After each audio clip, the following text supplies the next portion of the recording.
Hey guys, so I wanted to do this recording for everyone. So this is going to be a live webinar. This is actually recorded, so you guys can kind of watch it over and over again. You can pause it, rewatch it. But all my contact info is going to be at the end of the presentation. So feel free to send me a message, call me, email if you have any questions about this. So let's go ahead and get started. So move over to the next page. So one of the reasons why I specialize in VA loans is because I have two kids in the Navy.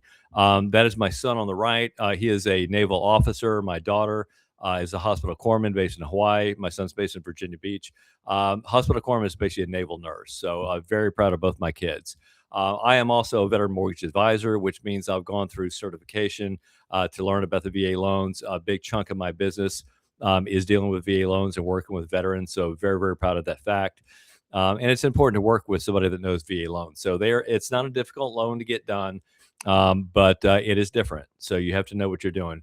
My company is Community Lending. We're bought or owned by Lower.com, Lower LLC, which is a big nationwide company. The benefit of that is that we have access to tons of different products. Basically, any kind of product you can think of, we can do. But we are a relatively small branch that is attached to that company. So the branch itself, we only have, I think, 15 people, something like that. Very, very small, very nimble. We have direct access to processors, assistants, underwriters, so we can move files through very quick. So, okay, let's dive right into it. Opportunity.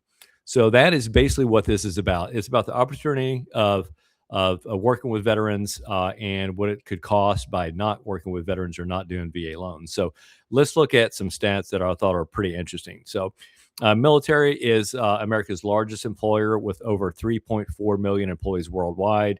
We've done over 1.5 million VA loans were originated last year, about 10 to 12% of the total. So still pretty small. So there's a lot of upside to be had. Veteran homeownership is about 79% of veterans own a home versus 65 for general population. So that's pretty impressive homeownership rate. Active duty and career service members, they move quite a bit every 2 to 3 years. Active duty during their whole career, they can move 8 to 10 times. So quite a bit of movement. That means recurring transactions, recurring clients. Florida, since we're in Florida, speaking about that, has a huge veteran population. We have in 2024, we had 1.5 million veteran residents. That number continues to climb. And then you look at Florida, which has the third largest veteran population behind just California and Texas. So huge, huge opportunity. Definitely pays to be involved with VA loans. All right, moving on. So this is something that, I want to show mainly because it just shows how underserved the veteran community is. And I think part of the problem is a lot of even veterans don't know their benefits, but you have a lot of real estate agents that don't understand the benefits. You even have a lot of lenders that don't understand the VA loan. So they don't talk about it, they don't offer it. So 63% of veterans who had a home reported that they used the VA home loan guarantee program. It sounds okay, pretty low. They may not use it for different reasons. Maybe they bought a second home. VA loans are only for primary, so that could be the case. But if you look at this next one here, 30% of veterans that have a mortgage indicated they did not even know about the VA program. So it's up to us as lenders and professionals to educate the public about the VA home loan and make sure that they know what their benefits are because a lot of them, the fact is they just don't know. The third one here is 45% of veterans reported that their lender had not even brought up the VA home loan option. That to me is borderline criminal. Why they wouldn't even bring it up? I guess maybe they don't understand it. Maybe they don't know about it. They think wrongly in some cases that the veteran just does not qualify.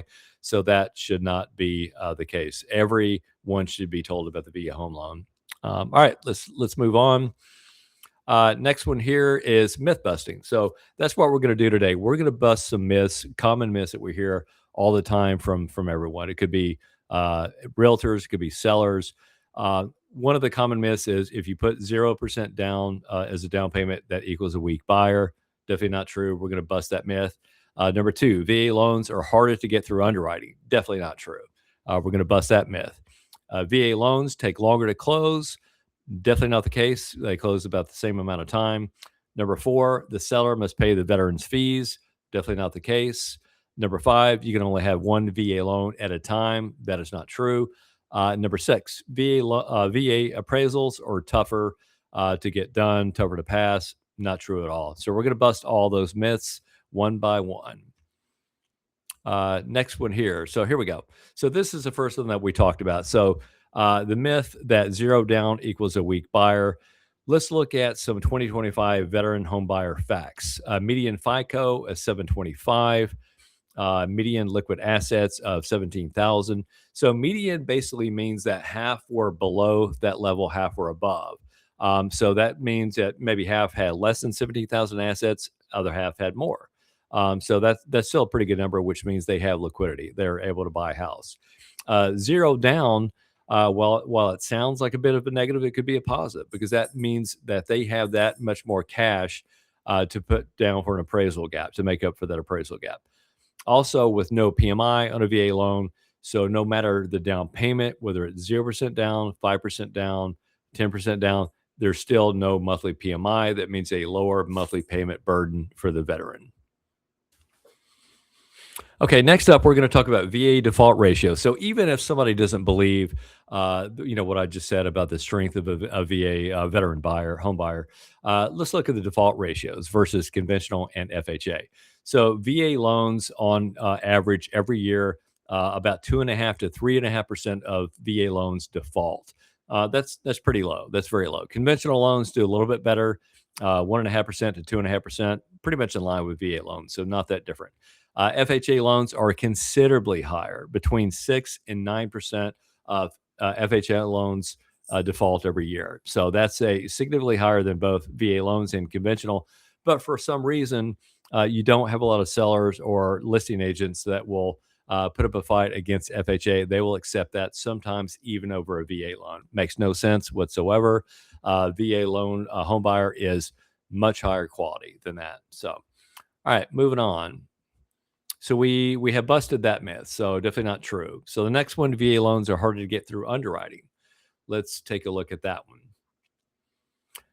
So with a VA loan, there's no minimum credit score set by the VA, and there's also no max debt to income hard limit ratio. So it uses residual income. So what they do is we will look at their total income, subtract out average amount of expenses based on number of people in the household, based on the region of the country they're in, and then comes up with a amount of money they have left over to pay all their bills and their mortgage. Much better than just looking at a max debt to income ratio. Also more flexible on past credit events with a VA loan. If you have a foreclosure, you only have to wait 2 years, 2-year wait on bankruptcy. Conventional is a 7-year wait on foreclosure, 4-year wait on bankruptcy. FHA, 3-year wait on foreclosure, 2-year on bankruptcy. Much more flexible guidelines, which means more underwriting approvals. We zip through underwriting a lot easier than many conventional loans and FHA loans. So why would you have a delay? Lender inexperience with VA loans, they just don't understand it. Some VA loans will fall through. When that happens, they typically blame the VA loan. They don't blame they blame the VA loan for the failed transaction and not the lender who doesn't really understand what they're doing at a VA loan. So contract disputes, inspections that don't pass, appraisal issues, title issues, that can happen on any loan. So again, you have to know what the reason why the loan fell through was, and be sure not to blame it on the VA loan. So it could be the lender's problem and not the problem with the VA loan. So, all right, moving on. So we busted that myth. So they are definitely not harder to get through underwriting. Let's take a look at the next one. They take longer to close, and we will bust that myth. Definitely not true. So VA loans, they close at the same speed as all the other loans, about 30 days. Unless there's any issues, it could take a little bit longer, but on average, they close the same amount of time. VA loans have the same underwriting steps as other lenders. So the lender is the one that does the VA loan. It is not the VA. The VA will write the guidelines that we have to adhere to, but it is still the lender that does the loan, the same as a conventional and the same as an FHA loan. Approvals are run by DU, which is the same as conventional and FHA. So we're not using a different system. We're not using the VA system. We're using DU just the same as the other ones. VA appraisals. This is something kind of interesting because not many people know this. VA appraisals are timeline controlled, mandatory between 7 to 10 days, or the VA can contact the appraiser and let them know that, hey, you're kind of behind on this. What's the holdup? You got to get this thing done, get that report to the lender so they can hurry up and close the loan on time. Conventional or FHA does not have this, as it kind of depends on the appraiser to get that back. Also, no PMI on VA loans. So once you have a change in PMI due to changes in the loan, that once under contract, that could kill a deal if you have a higher PMI amount. So that's another benefit of the VA loan, as you do not have the monthly PMI. Um, to avoid PMI on a conventional loan, you got to be less than 20% down payment to have no PMI. FHA is PMI pretty much for life. There's ways to get around that, but it's much longer than any other type of loan. So why the delays? Again, lender and experience with VA loans. I don't know why I put that on there twice, but let's go ahead and move on. So, okay, so that is busted. So the seller must pay the veteran's fees. That is definitely not true. That may have been the case years ago. Things have kind of changed. So, what this does, this shows VA allowable fees. The general fees are just standard fees: funding fee, appraisal, credit report fee, origination. So, agent fees after the NAR settlement, the veteran can pay their buyer's agent's commission or the fees to the realtor. That used to be forbidden on a VA loan, but because of the whole NAR settlement, that has changed. So it's still typically paid by the seller. So really not much change there, but thought I'd go ahead and point that out. So other things that the VA or the veteran can pay: title insurance, recording fee, discount points, pest control fee. That used to be the seller had to pay for that. I'm not sure when it was, a long time ago, but that is no longer the case. The veteran can pay for that. Well water test in public water, no test is needed. If needed, the veteran can pay that. So again, it's just not true that the seller would have to pay the veteran's fees. So there are some non-allowable fees that the veteran cannot pay. Um, most of these are not common. Um, Real estate attorney fee, not allowed on a VA loan. Real estate broker fee, this one does come up quite a bit. It's in the contract where there's a $300 or $400 fee, sometimes more than that, that the buyer has to pay to the broker, the buyer's agent's broker. That cannot be in there. It's fine if it's in the contract. We just will remove it because that is not allowed by the VA. Application fee, escrow fee, rate lock fee, not allowed. That the veteran can pay that, so they are not allowed to pay that. All right, so moving on. Okay, so that myth is busted. Number 5, you can only have one VA loan at a time. That is definitely not true. Um, so, uh, so VA loans are based on entitlement, not one loan. You can't use up your entitlement throughout your lifetime. You can use it over and over again. You could theoretically buy 20 homes if you want using the VA loan. So, um, VA loans are for primary home purchase, but what you can do, the way that you can have two VA loans at a time is you can buy a primary home using the VA loan. You can keep that home, convert it to an investment property. You can buy a new property using the VA loan as long as you have entitlement and use that VA loan for that new primary home. So you essentially have two VA loans at the same time. So you cannot buy or whenever you buy a home, it's got to be a primary home. You can't buy it as an investment property. But if you buy it as a primary, convert it to investment, and then buy a new primary property, you can definitely do that and keep both VA loans. So it's a question of remaining entitlement. That's what we have to do. So when you buy, you keep that investment property, then you buy a new primary home with a VA loan. You may have to put down a small down payment. That is a calculation that we would have to make. But you can definitely, have two VA loans at the same time. Entitlement is determined from the certificate of eligibility. That is something that I, as a lender, would pull to determine how much entitlement you have and whether or not you would have to put a down payment down on your purchase. All right. So that one is busted. Last one, number six. VA appraisals are tougher. Definitely not the case. Used to be the case a long time ago. Things have changed quite a bit. So um, the truth is that the VA has more opportunities to influence value than any other loan. So they have something called the Tidewater process. Basically, what that is you go into contract with a veteran using a VA loan. They get the appraisal. The appraiser looks at the property, looks at comps. They determine that it's likely that the value is going to come in below contract price. So what they do is they notify the lender and say, "Hey, look, I'm not done with the report yet, but it's likely that it's going to come in below contract price.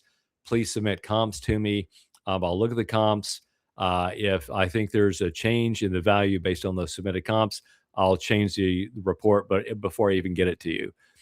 Once they do that, if we disagree with that, we think that they're wrong, they didn't make the change based on the new comps that we submitted.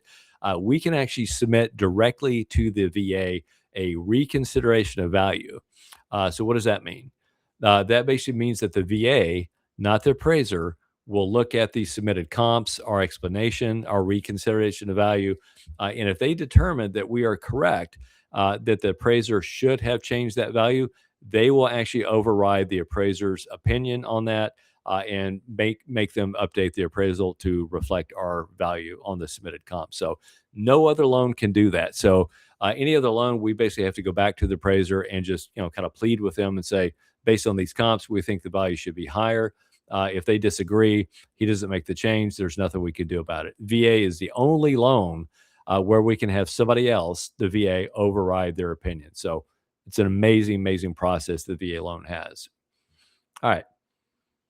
So, yeah, I want to talk a little bit about minimum property requirements. This is something that it was the case a long time ago that a VA appraiser would go out, look at the property. They would kind of nitpick on little items. So basically, what they're doing now is they're looking at whether the property falls under one of the three, how it stacks up on these three things. Is it safe?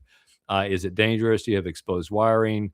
Anything like that? Is it sound? Meaning, is the structure sound? Is it built well? Is it, collapsing? Is the foundation cracked? Is it moving? Is it sanitary? It doesn't mean, is it, they've dusted everything, they swept, they've mopped it, nothing like that. Basically, what it means sanitary is there's no it's not filthy. There's not rodents. There's not insects all over the place. There's not busted sewage pipes, anything like that. So that's kind of what they're looking for on those three items. So it's just general common sense is what you're thinking about when you look at these three items here. All right, so let's move on. Some examples. I kind of gave some on the other slide, but lead-based paint prior to 1978. You can have lead-based paint. That's fine. It just can't be peeling.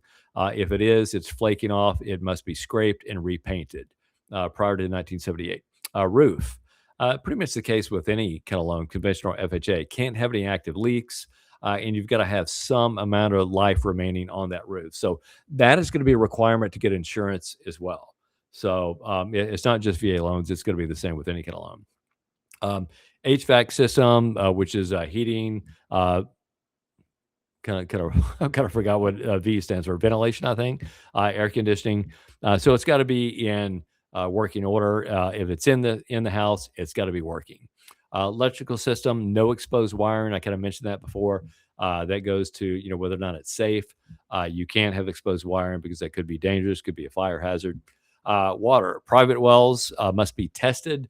Public water, no test. Again, is it safe? Is it sound? Is it sanitary? Very common sense items here. All right, moving on. NPR waivers. So if there is something that maybe the appraiser pointed out that maybe he did kind of nitpick a little bit too much on it, we think that we can get a waiver. We can actually get a minimum property requirement waiver from the VA. So the veteran and the lender must request a waiver in writing, but the property still must be habitable from a safe, sound, and sanitary perspective. If you have exposed wiring, if you've got sewage running through the house, you're not going to get a waiver on that. If it's something really minor, maybe it has one small flake on lead paint and it's out back, outside. and the appraiser noted that, that's probably something that the VA would get a waiver on. Contributor value of the wave item must be considered in any estimate of the market value. So that is just saying that if you have anything in the house, I can't really think of anything, but if you have anything in the house that you get a waiver on, and they approve that, the value of that item must be considered in the market value estimate of the property. So anyway, uh, let's move on. So we busted that one. That's all 6 myths that have been busted. None of those are true. If you guys have questions about that, feel free to send me a message, call me with any questions on that. Couple more things aside from those myths I wanted to talk about. A lot of information here. Huh. Not sure why my other thing didn't pop up. I had some other stuff on here. So I'm just going to say generally that everyone hears that the max seller concession is 4%. That is not necessarily true. You can actually go above that. There are some that have no limits, discount points, limited of 3% of the loan, lender fees, title escrow, prepaids. Really, no limit on those things. Some of these items, like paying off the veterans' debts, covering collections, judgments, those are subject to that 4%. So you could do max out the 4%, and then have some of these unlimited here. You could literally go above the 4%. So just to let you know that, so it's not hard and fast 4% rule. Just wanted to point that out. Does a VA loan have a max loan amount? Simply no, it does not. So you could literally have a $10 million VA loan. The veteran would just have to qualify for that.